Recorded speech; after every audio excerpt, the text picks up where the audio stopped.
Hello, this is Dr. Tim Newton with Inspire Movement Physical Therapy. In today's video, we're going to show you the most important core exercise of all, the Transverse Abdominis exercise. All right, so we're going to talk about the Transverse Abdominis muscle. Okay, this is the deepest abdominal muscle layer, right? We've got our six-pack abs on the outside. We all see that when we've got those really cut bodies at the beach, right? That's called the rectus abdominis. And then underneath that, you have two more layers, one that goes like this, the fibers go like this, and then another one where the fibers go like this. Those are your external and internal oblique muscles, respectively. And then finally, deep to that is our fourth layer, the transverse abdominis. Now, why do we care so much about this dinky muscle that doesn't even get any attention?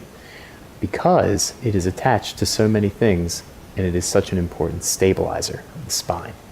All right, it is attached to our pelvis, it runs up to the rib cage, and it runs all the way around our bodies and attaches to the vertebrae in the back.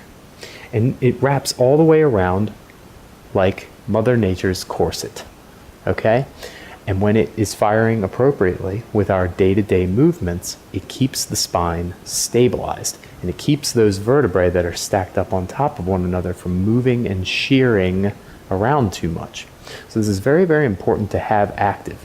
And there have been studies that have shown that when the muscle does not fire with our movements, those people are more likely to have low back pain. And it's commonly an issue clinically for us to get going again. So we're going to show you our exercise for how we get the muscle firing again. And this is the basis of all abdominal retraining, okay? You don't want to start going into planks or these crazy twisting ball exercises at the gym.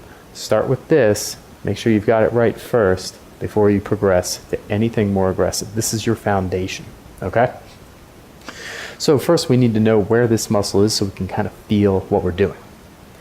If you take your hands and on both sides put your fingers on the hip bones and come in, like inward, let's say an inch or so, that is where the muscle can be best felt. All right, again, it's running all the way around, but this is where you can feel it the best. So with your fingers, press down a little bit, not to the point of completely white nail beds, but just press down into the tissues here. And then what you're going to do is you're going to just firm up your lower abdomen. So we go ahead and do that. And for a good contraction, we're going to hold for about 5 seconds. But I'm going to talk through this as she does that.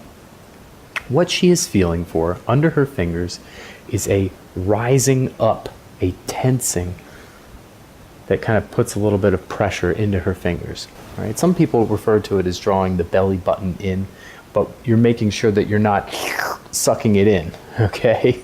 It's not a beach photo or anything like that. She's just firming up the lower abdomen, and that's what she's holding.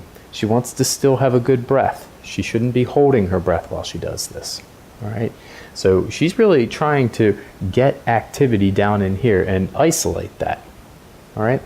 Now, sometimes one problem that people have is that they feel on one side, they feel more firmness than on the other side.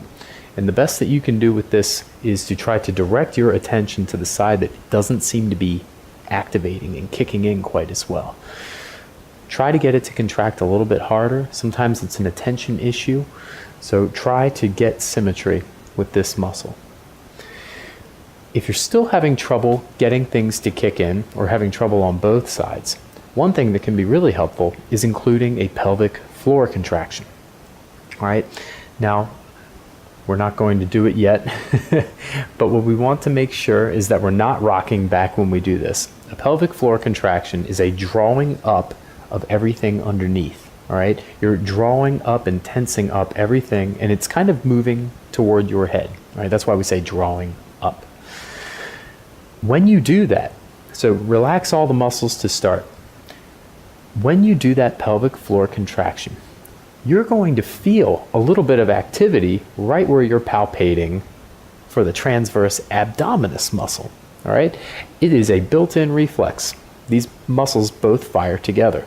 So if you're having a little bit of trouble with the transverse abdominis, do a pelvic floor contraction, and you'll feel what you're supposed to be doing.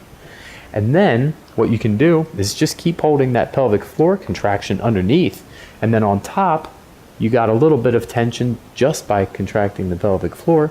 Go ahead and try to tense what you just felt a little bit further. Okay? So if you're good at this and you don't have much trouble and just want to stick with that lower abdominal tension, that transverse abdominis contraction, that's great. Go ahead and do it.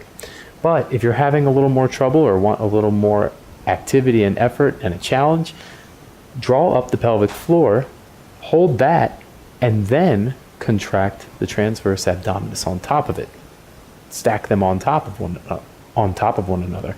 And then that way, you'll definitely get a good contraction. And it's a great way to recruit, meaning to activate, contract those muscle fibers that are so important for core stability.